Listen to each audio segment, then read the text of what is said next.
Hello and welcome to episode 142 called Good Intentions. We always have good intentions, right, Tony? We always have Generally, good intentions. generally, yeah, I like to think Yeah. so. Yes, my name is Dr. KK and I'm the innovation officer at Trinka. And Tony will introduce himself and explain why PubShorts is named such. Yeah, hello everyone. I'm Tony O'Rourke, and welcome to this episode of PubShorts, episode 142. Amazingly, and as regular viewers will know, we like to name episodes after particular songs. This episode is no different. This episode comes from a performer I don't particularly know, but the theme of this song, the song's called "Disclosure," which is by No, it's called Good Intentions, right? Yeah. I beg your pardon. Yeah. I'm so sorry. Yes, Yeah. the theme of the song, the episode is called "Good Intentions." I beg your pardon, which is by a band called Disclosure Yeah. featuring Miguel. Yeah. And the tracks, from what I understand of the track, it's tension between wanting to do the right thing and falling short. Captures a period of time, a couple of weeks, where AI disclosure policies exist, but authors just aren't following them. Detection tools, chase humanizers, and good intentions alone aren't closing that gap in trust. Yeah, it's amazing, but without knowing the song, how we can talk about it. Well, it is, thank you, AI Summary, for that wonderful summary of what the song is about. All right, but this is a real song indeed, and we are disclosing Yeah, that. yeah, absolutely, yeah. Yeah. Every song we talk about is a real song. Yeah, right. So the first song and is it links back to and it always links back to the episodes and the stories we're going to talk about. So, right. If you're a music fan and you like AI stories and you like publishing, this is a great podcast to watch. Yeah, exactly. So moving on to the first story that Or we so have. somebody called it a VizPod. A VizPod. Wizpod. Okay, fine. We are starting off with a U.S. and research, global research perspective story from Nature. U.S. Science in 2026, 5 themes that will dominate Trump's second year. So it's basically, we already know the funding cuts and everything. So what will happen? So federal science budgets are looking better, but political appointees will heavily influence funding decisions. Congress is expected to approve budgets that reject Trump's proposed cuts to agencies like the NSA, which is great for research. However, the administration might still block funding to research not aligned with its goals. For example, funding for LGBTQI research and everything that will still be blocked. And there's a push to change how universities account for overhead costs on federal grants and the potential savings for institutions. Now, political appointees are gaining more control over grant making process. I think, Tony, we have discussed this many times in the past, which is not great. And this shifts focus from pure merit to administration priorities. And this change is seen by some as politicization of science, moving away from scientific advancements. And university, especially the elite ones, may face new investigations due to administration's perception of a liberal bias. And basically a summary of what is expected in 2026. But I want to use this article to sort of contextualize what we've been talking about all of 2025, in the sense, the US administration's effect on global research from the perspective of global research. So what are your thoughts on it? Because you've had many conversations with US institutions. Clearly, U.S. institutions, particularly some of these research institutions, are going through a bad time at the moment. Some of the funding that they've been able to get over the last few years isn't quite as readily available as it was. It has changed a little bit positively in the last few months into some sort of things that were expected to happen haven't happened in the end. And I'm just wondering, if we were to have this conversation in 2027, whether this story would be slightly different when the administration would be in its second half, looking towards the next election, and whether those policies would still be in play. This is just a continuation of really some of the things that have been happening out of the current policy, the current regime over the last 12 months. So I'm not really surprised at any of it. Mm-hmm. All right, moving on to the next story, Tony. I think you mentioned that you may know of this person. I'm not sure. Do you know Daryl Gunter? I know. Okay. I know Darrell very well. Now, Darrell and I've known Darrell for, oh gosh, I'd say at least. Well, I've known of Darrell for the last 20 plus years. Yeah. But I've done some work with Darrell over the last 6 to 7 years. Darrell and I hosted during COVID, we hosted an academic conference called See the Future. Mm-hmm. And for 2 years, he and I co-hosted a series of the conference which was a series of interviews and presentations from leading thinkers in the academic world. So Ex- yeah, Darrow is a good guy. Well, and another sort of a link is that it is talking about the David Warlock blog post that we discussed quite in detail a Yeah, couple of episodes yeah, ago. So this one yeah, is from Research Information, one of the sort of newsletters that I'm increasingly sort of drawing from, and this is an analysis and opinion. Wonderful sort of a piece. Why scholarly publishing needs a neutral governance body for the AI age. So we are talking about yeah, research integrity, and so I'll just take you through some of the notes. So it discusses the need for a neutral governance body in scholarly publishing because of AI, and the old ways of managing trust and corrections are no longer working with AI. And in the past, errors were contained. Now AI can spread them globally and instantly. So that's always a technological leaps always bring that sort of peril. And this isn't just an AI issue; it's a failure of our current systems governance. That's what Daryl is saying. So existing services like Retraction Watch and Crossref do good work, he says, but they aren't enough for machine governance. And we have built global systems before, like Crossref and Orchid, which we talked about again. I mean, we gushed about Crossref and for citations and identity. But we need similar systems now for research integrity itself. I completely align with this. And this new body would provide machine readable information on retractions, corrections, and the content status. Tony, you wanted it. You wanted these information to be spread out to the rest of the world, and that sort of a thing is what Daryl is also talking about. And yeah. AI exposes an institutional gap, not technological impossibility for science. And the solution is to treat research integrity as structured data and not just editorial policy. And this organization, as per Daryl's vision, would provide services like retraction signaling and training data certification, which we just talked about in is sort of in the last episode about Get FTR, sort of providing that bridge in terms of accessible content for a user if they're using an AI system. So trust in AI will come from systems that prove their integrity through such governance, and without this, Daryl says, we risk a fragmented future with unreliable AI assisted science. And I cannot tell you how much I align with Daryl's. Maybe I should be friends with Daryl and discuss these and develop these thoughts. So I want to know your thoughts on this. Oh, we've talked about all of these issues before. I think there's an absolute need to have some kind of independent governance that doesn't regulate necessarily the use of AI, but controls how that content is being, disseminated, being shared, and maybe being how it's being created, obviously as well. No, I agree. Darryl, for his, I think, go back far enough, was one of the key people behind the launch of Scopus Mm-hmm. 20 odd years ago. So he understands the space very well.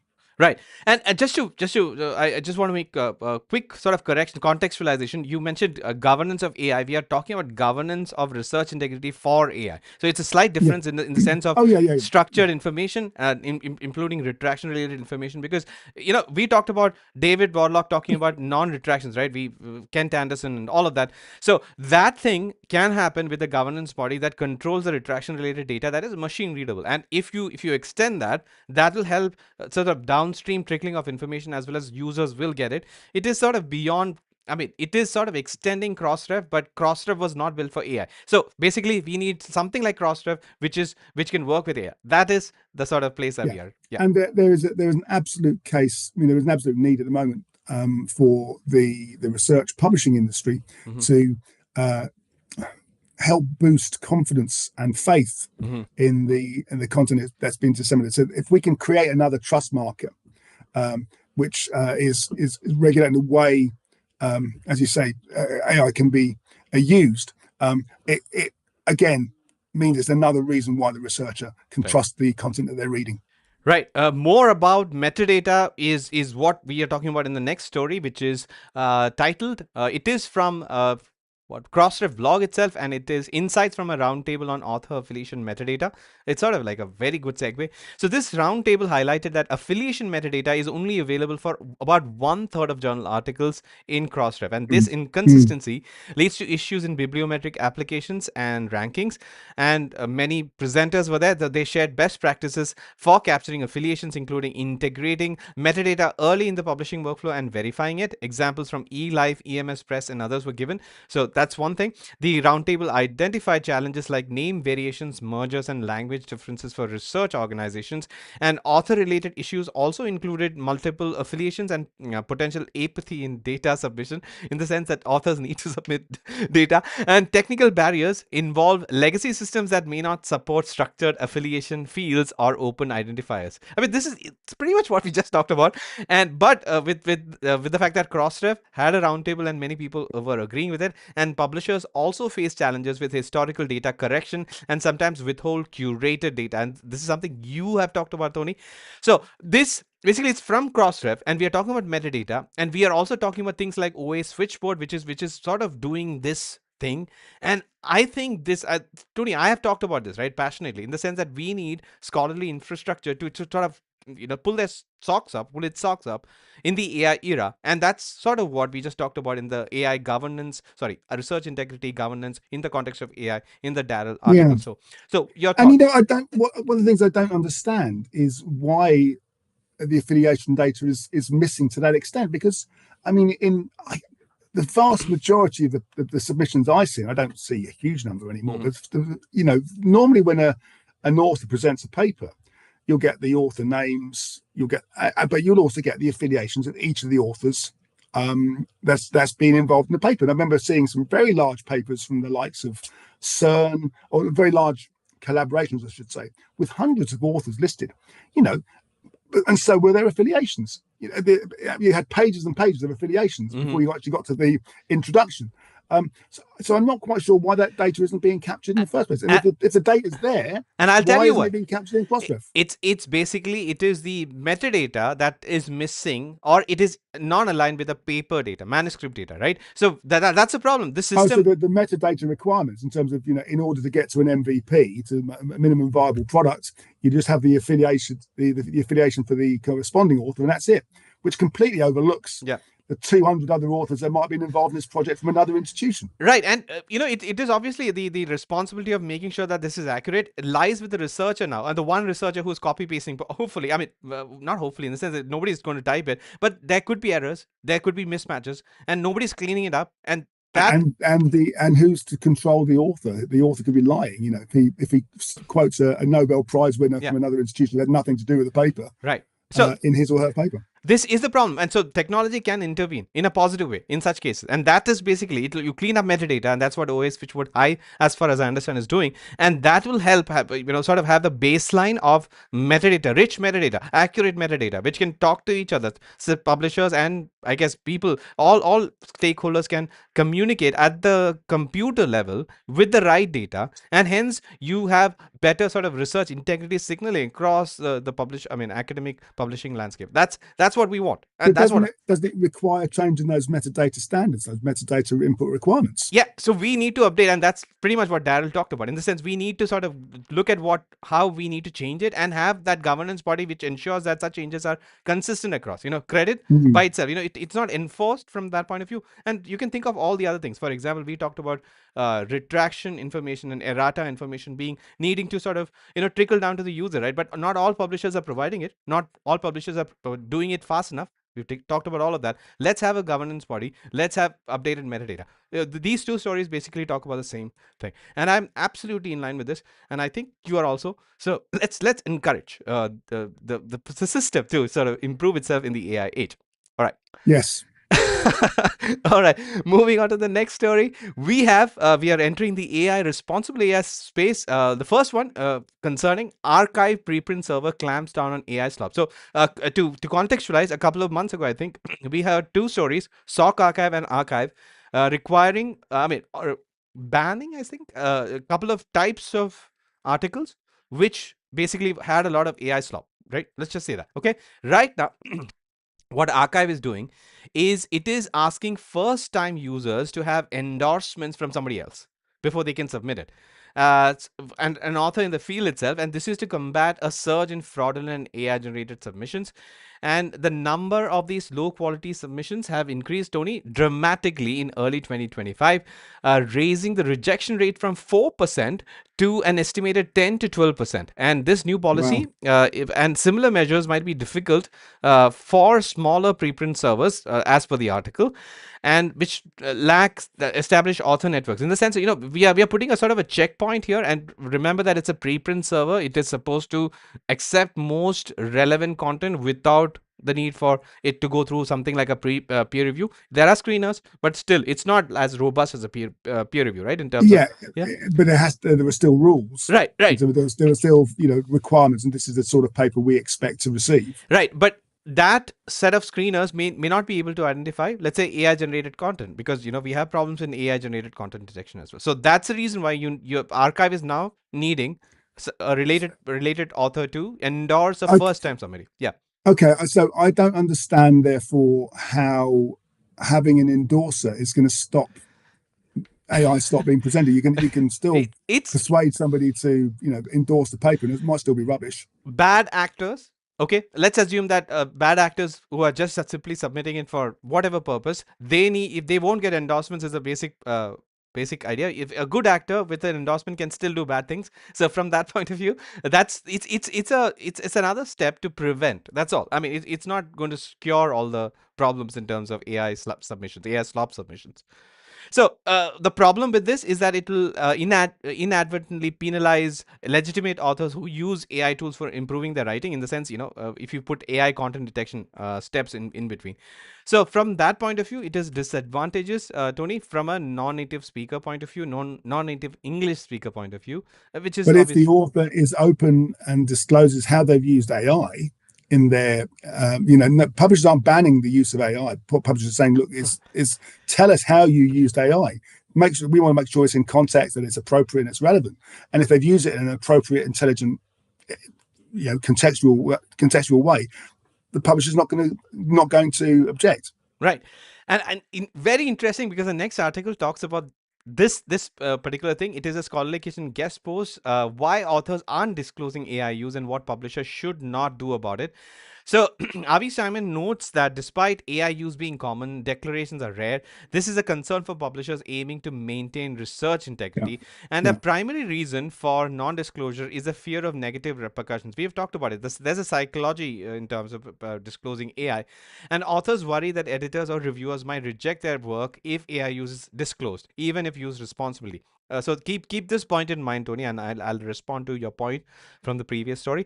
There's a significant lack of clarity in regarding how, what, and when and where authors should report AI use.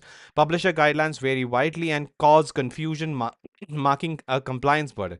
Many researchers aren't aware they're using AI, as it's often integrated into everyday tools like Microsoft Copilot. And I hadn't thought of it, because Microsoft Copilot is available in Microsoft Word right now, and it is generative AI. So if suppose you use it to do something, it is technically using generative AI. And you can then debate whether if the author has sort of a full overview of the content, but it's still using AI, right? So What's it is, that expression? Ignorance is not a defense in the law. well, maybe, but in this case, the system is so sort of complex that it cannot be simply what the publishers want it to be, is what Avi's argument is. And some authors conflate AI use with plagiarism, leading them to actively to try to hide AI signatures by humanizing it. And that is the entire sort of industry of humanizing AI generated content as well. So he sort of summarizes existing policies often lack enforcement, making authors confident that they can use AI without disclosure. And publishers should focus on education and clear guidelines rather than unreliable AI detection tools. So it is sort of a critique on AI content detection as a barrier.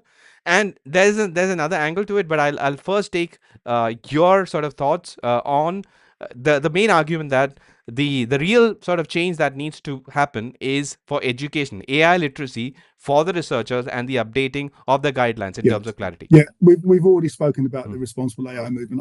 I'm not going to sound like a scratch record there again. But the thing I want researchers to understand is that the reality is this: publishers want to know how you, as a researcher, have created your content. They want to be sure that's not completely AI generated, that there's some unique human input that's gone into creating this content. Because there's a situation that could easily happen. Publishers could very easily tomorrow say, listen, if you haven't disclosed AI in the use of your content, and we retrospectively discover that you've used AI, we're going to retract your paper. Right. Simple. No arguments, no tribunals, no notification. We will just do it because we are concerned that AI is potentially interfering with the scholarly communication process. So if that situation were to occur, what's worse? A fear of pointing out to the publisher that they've used AI and why they've used AI, and maybe being a bit shamefaced in terms of, I don't know why you would be, but in terms of how you've done that, or a potential impact on your reputation because down the line your paper's been retracted. Right. And the reason why it was retracted is because you were dishonest about how you used AI, or perhaps, or maybe not openly dishonest, but you just weren't clear. So my advice to everybody is be as open and transparent as possible. Publishers will understand. They just want to understand how that piece of content has been created and how you got to your conclusions. And if they can see that you've used AI in this particular section, or you've used AI in this particular way, regardless of what those tools are, just disclose it. It's better to be disclose too much than not enough. And there's some really good examples of publishers who are doing this, who are saying, look, really being quite granular in terms of what the disclosure should be. So ask your publisher for what levels of disclosures you need to give them when you're submitting. Right. And I know that you've talked about responsible AI, but in terms of researchers knowing as in what they need to know, there is content that we've just recently launched a website about it. So can you guide as to where they can find it? Yeah, sure. As I say, we talk about this in almost every episode, but I'll say it again. If you go to the Inago website and search for responsible AI movements, that will give you our recommendations for best practice in terms of how to disclose the use of AI. We know it's there, it's reality. Researchers are using AI tools. They may not necessarily be aware. If you're not aware, check, ask, find out, and just be as open and transparent as possible. It's only going to help you in the long run. Excellent. And there's also a comparison, as far as I remember, Tony, of journals, different publishers' policy on AI comparison, so that you can sort of ground yourself. Absolutely. Yeah, absolutely. It's huge. It's a huge variance, and it's getting better, but it's taking much longer for these policies to sort of come into alignment. Yeah, true. And the next two stories are basically after effects of this AI use and the AI content detection sort of inaccuracies. So the first one is an NBC News article titled "To Avoid Accusations of AI Cheating, College Students Are Turning into AI." This is so sort of counterintuitive. So it explores the ongoing arms race between AI detection tools and AI humanizers in college campuses or on campuses. Students facing accusations of AI cheating are using humanizer tools to make their AI generated text seem more human, while others are using them to avoid false positives. AI detection software has been criticized for unreliability, with some students suing universities over false accusations leading to academic probation or suspension. And the conflict highlights the nature of AI in education, even for students who do not actively use it. In the sense, I think, Tony, this article mentioned that students have to dumb things down. I think it's there in this byline.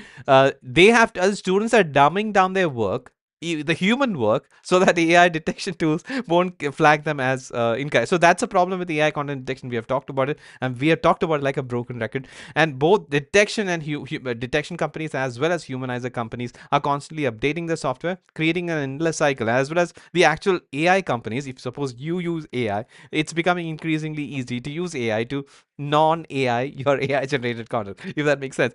So some experts suggest focusing on conversation about AI use and the implication in terms of the learning than relying on detection. And students increasingly are turning to self-surveillance tools like authorship in terms of provenance, like DocuMark as well. So your thoughts? I mean, I know that we have talked about it, but this is pretty much what DocuMark, right? This is why we built DocuMark. Yeah, if students aren't verifying it, you can be certain increasingly that the institutions that those students are at will be verifying, or checking against how that document's been created. One of the things I think is going to happen more and more. Funny, I was talking to my son again. He's a teacher. I was talking about over the weekend, about the use of workspaces to create content. Mm-hmm. The increasing, we're going to see more and more of this. He was saying how in his school there's an expectation that eventually, the only content that can be marked is content that's been created in a particular workspace, within a particular workspace, because they can then control, or at least they can monitor how that content was being generated. And I think we're going to see a lot more of that. Right. And the DocuMark.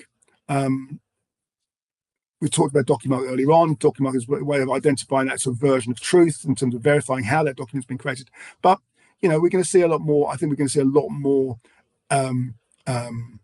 instances of universities saying, okay, look, if you want to hand in your dissertation, if you want to hand in your master's thesis, if you want to hand in your essay, you've got to write it within this platform. We need to have full visibility in terms of how that content's been created. Right. Tony, would you believe if I were to tell you that Google or Alphabet has been inspired by DocuMark? Wouldn't surprise me at all. Okay, that this is a story. You might find it surprising now. Google is exploring a new feature on Chrome. So the title is Google wants Chrome to show what parts of a web page are human or AI generated, and this is purely based on the disclosure of the submitter. It's not an AI content detection. It's basically the author of the page could tag this portion of the page as AI content, AI generated. Good luck, Google. So, all right, so this is a very interesting thing, but it's sort of on the same responsible AI sort of a thing, and Google Chrome is the one that you'll get it. So it's becoming a Chrome standard. I do not know about other browsers, but interesting. I mean, this is pretty much what we wanted to do with Document in the academic or in the students content generation setting. Interesting. So, Tony, any thoughts? Quick thoughts on this? Well, the only thought I have is about the image of this particular paper that we just flashed past. You can clearly AI generate. Here's an example of a rocket taking off inside a building. No human would have done that. Right. Okay, cool. Moving on to quick hits. Hold on, just a second. Yeah. The first one, Tony, we are very proud. PLOS partners with Charlesworth to support growth and open science in China. So PLOS is expanding its presence in China by partnering with Charlesworth for sales representations of its institutional publishing models. This move aims to increase access for Chinese researchers and institutions to PLOS journals and support PLOS's open science mission. Very cool. Congratulations to our colleagues from Charlesworth. Any thoughts on it? I don't want to sound like an advert, but if you're a publisher and you have any requirement at all in terms of how you're communicating, how you're marketing, how you're presenting your content to the Chinese market, my colleagues in Charlesworth China are absolutely perfectly positioned to help you, whether it's helping in the submission process, helping market your content, helping to sell your content, helping to get your rights managed for your content, whatever those digital marketing activities, whatever that requirement is, please do talk to my colleagues at Charlesworth China. Right. And quick, I think this is related to our previous story. This is Lost Science. I'll just switch to this is the last quick that we have. It is titled US Science After a Year of Trump. I mean, we've already covered it. So this, the trend basically is to underscore the impact of political administration on scientific funding. We have already covered it. So it's a very good article and it's graphical. It's wonderful. I think we have talked about how Nature has upped its game in terms of representing research in a very consumable manner. And that's the main thing here. It is a nice co-read to the first article that we covered. And that is all, Tony. This is, we've come to the end of this episode 142, episode titled Good Intentions. Tony, anything more to say apart from the fact that we created all the 141 episodes before with the absolute best intention to communicate what's happening in the scholarly world in the context of AI and technology and research integrity and all of that. So why... No. What? If you've enjoyed our good intentions in this episode, then you can watch the good intentions we've had for the previous 141 episodes by going over to our YouTube channel and watching all previous 141 episodes, all of which are named after songs. Mm-hmm. Press that like button, share with your colleagues, send us some comments, ideas, suggestions for future topics, what your thoughts are, whether you enjoyed this episode or not. We'd love to hear from you. Yeah, Tony, you recently celebrated your 22nd birthday, and I have. you bought a record. How was it? And tell us more. I bought a record. I buy too many records. Yeah. So yeah. Go on. One of the records I bought, I had a very jazz weekend actually. My children bought me 3 jazz records for my birthday, plus one non-jazz record. The only non-jazz record was we were talking about this before the episode started broadcasting, was the Nebraska by Bruce Springsteen, which is one of my favorite Bruce Springsteen records for a long time, 40 plus years. And there's a special release came out last year for around the sessions in Nebraska 82. So I haven't received that yet, but I've got that coming anytime soon. Yeah, very topical. Have you heard Bruce's latest Streets of Minneapolis? Yes. I haven't heard it, but I'm gonna go away out this afternoon and listen to it. It doesn't sound like After Streets of Philadelphia, if at all you're wondering. No, I won't start singing. Don't worry. All right. Until the next episode, maybe we'll come with more Bruce Springsteen references in that. If there are 2 in this episode. Or maybe not. Who knows? Yes, maybe not. That's why we are unpredictable, Tony. That's why you should tune in to the next episode. And until then, this is Dr. KK signing off for Tony as well as the team. We will see you in the next one. Bye, Tony. See you in the next one.